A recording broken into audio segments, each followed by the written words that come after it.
Mesdames, Messieurs, bonjour. Voici les titres du journal. Sensibiliser le public au dysfonctionnement de la thyroïde, c'est l'objectif de la Journée mondiale de la thyroïde célébrée ce 25 mai. Les troubles liés à cette glande dans ce journal. Ce 25 mai, c'est également la Journée mondiale de l'Afrique, une occasion pour chaque pays africain d'organiser des événements dans le but de favoriser le rapprochement entre les peuples africains.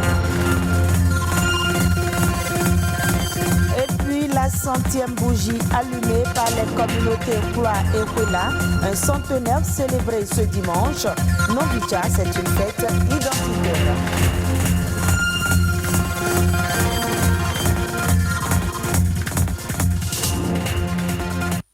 Aujourd'hui, 25 mai, le monde célèbre la journée de la thyroïde, une glande dont la petitesse contraste avec le nombre d'organes qu'elle commande dans notre organisme. Sa mission est délicate, produit des hormones qui régulent de nombreuses fonctions du corps humain. Cette journée, instituée depuis 2007, a pour objectif de sensibiliser le public au dysfonctionnement de la thyroïde.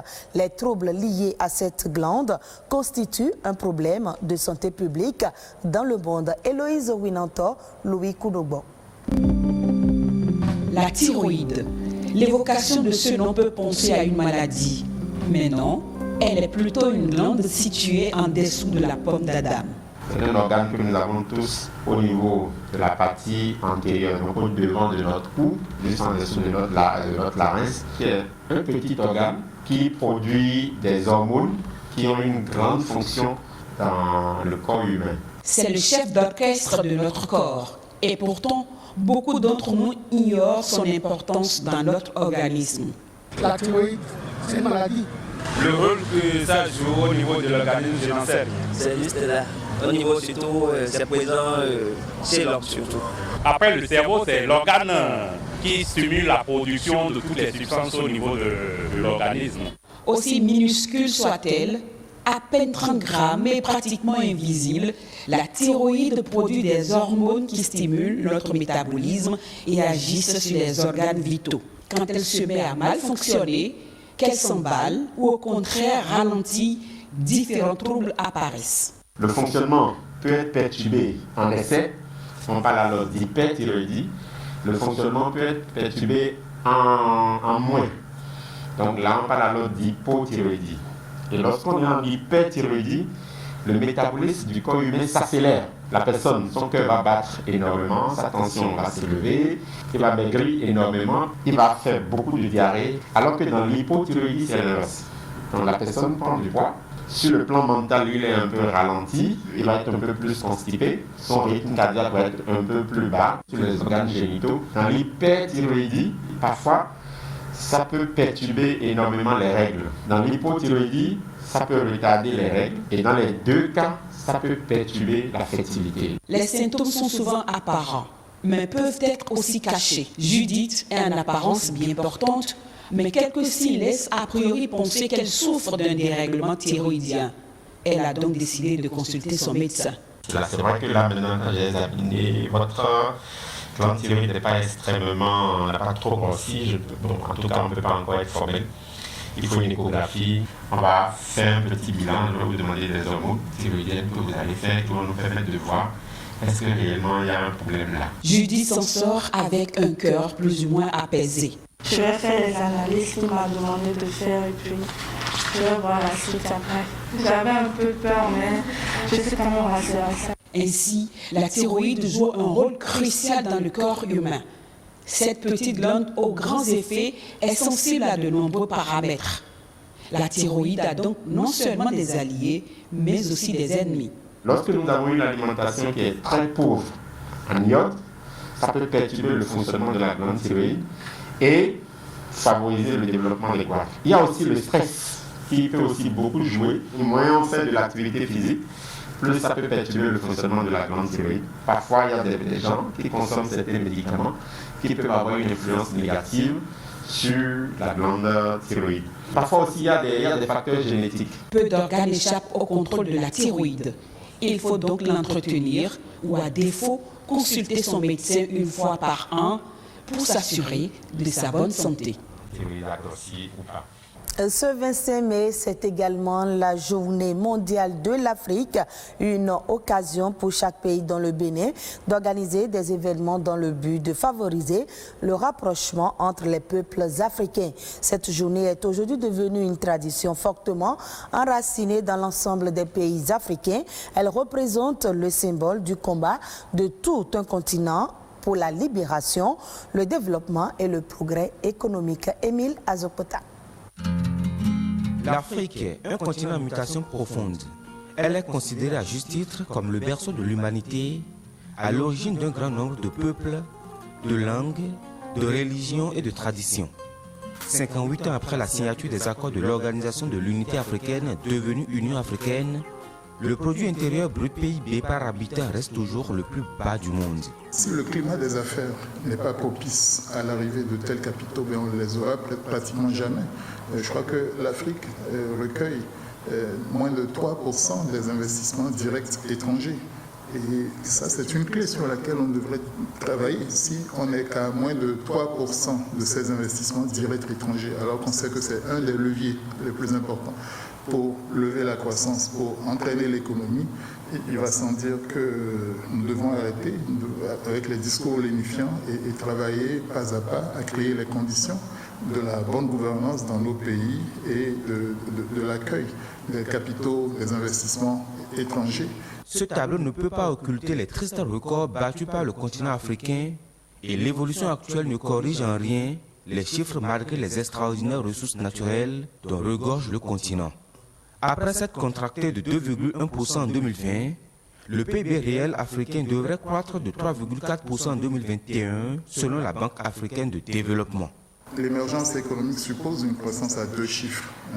Et combien de pays ont pu se payer ça? À côté de nous, le Ghana a pu truster les 13-14% à un moment donné. Mais c'était une croissance artificielle. Nous avons du mal à sortir de la trappe de pauvreté parce que parfois aussi, nous ne disons pas la vérité. On ne peut pas s'en sortir avec un taux de croissance démographique qui obère le peu qu'on a en croissance économique.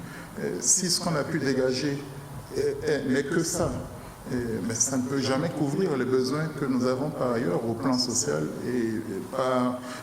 en tout cas, notre manque de contrôle de régulation des naissances. N'ayons pas peur des mots. Néanmoins, l'endettement des pays reste très lourd faute d'un développement économique harmonieux selon des scientifiques. La pénurie d'eau potable demeure un sujet de préoccupation et ses conséquences sur la santé des populations sont importantes. Cependant, la situation économique du continent progresse et la Banque mondiale estime que la plupart des économies africaines sont susceptibles de rejoindre la catégorie des pays à revenus intermédiaires avant 2025. Pour de nombreux experts, les conséquences de la pandémie de Covid-19 devraient rappeler aux gouvernants la nécessité de vraiment lutter pour le développement du continent.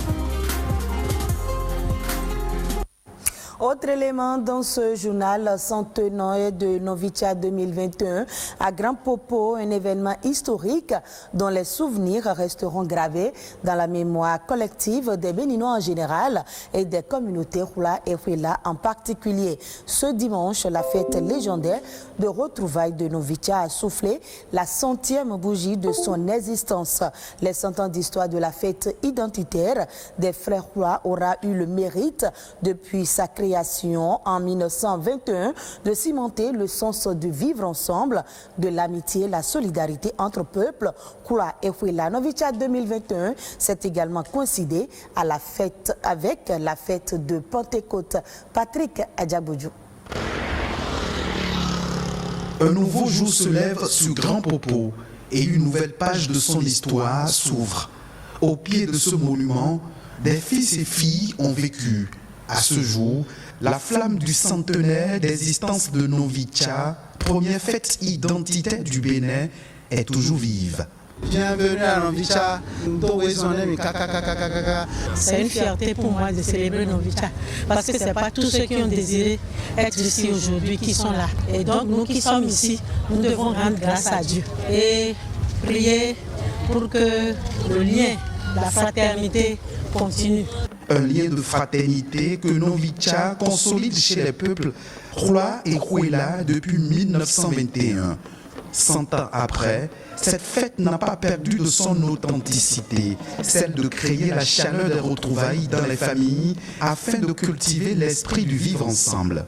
Je participe à Novicha depuis l'année 2010. Cette fête représente un rassemblement de toute une famille. Ça renforce les liens fraternels. Parce que vivre ensemble, ça met des choses. Une fierté de vivre ensemble qui est renforcée au fil des années par la présence fraternelle de la diaspora Hula et Huida à Novicha. Eh bien, écoutez, je suis marié avec une Béninoise, donc finalement c'est comme ça que j'ai souhaité assister. C'est l'avenir pour nos enfants, pour l'humanité, pour le monde. Les enfants qui viendront encore à naître, pour moi, je les informerai de ça, à Novicha. Combien de personnes je connais qui ne sont pas du tout du mono et qui viennent parce que le vivre ensemble, c'est un des leitmotifs de Novicha. Au bout d'un siècle, Novicha aura permis de maintenir la flamme de la fraternité allumée. Ici, aucune frontière n'existe, peu importe l'obédience ou la foi religieuse. Je voudrais que tous les gains et la communauté Hula vivent ensemble, se soutiennent, soient fraternels. Que cette culture de creuset puisse vivre pendant des siècles et des siècles, que nos petits-enfants puissent venir continuer à toujours tisser leur corde sur l'ancienne. À l'aube du premier centenaire de Novicha, les poses photos foisonnent, souvenirs de ces instants de convivialité et d'unité, dans l'espoir de se retrouver l'an prochain pour entamer le second centenaire.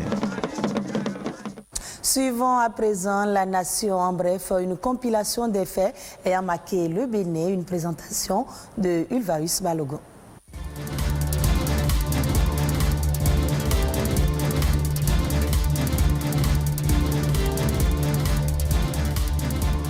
La Banque européenne d'investissement vient d'appuyer 2 projets du gouvernement, à savoir les projets assainissement pluvial des villes du Bénin et riposte sanitaire contre le Covid-19. Ainsi, 112,1 milliards de francs CFA sont destinés au projet d'assainissement pluvial des villes du Bénin et 19,6 milliards de francs CFA à la stratégie de riposte sanitaire contre le Covid-19, soit au total 91,7 milliards de francs CFA. Le projet d'assainissement pluvial va contribuer à la viabilisation des régions économiques et zones de forte concentration humaine à travers l'amélioration du système d'assainissement pluvial de 8 villes secondaires que sont Porto Novo, Abomey-Calavi, Semekoji, Huida, Abomey, Boïcom, Parakou et Natitengu.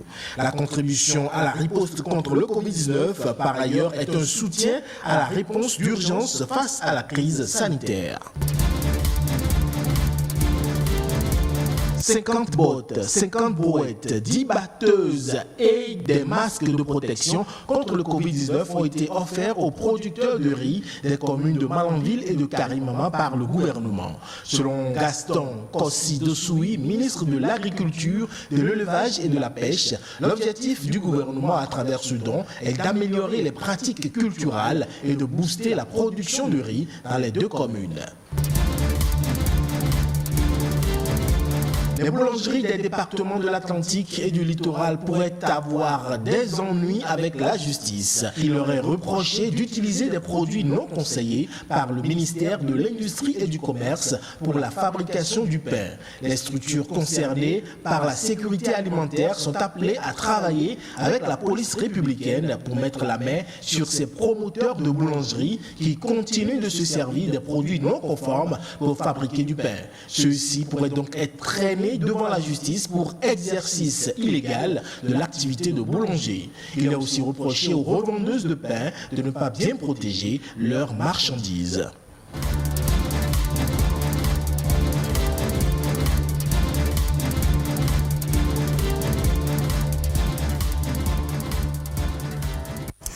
Retrouvez ce journal sur le www.ortb.bj.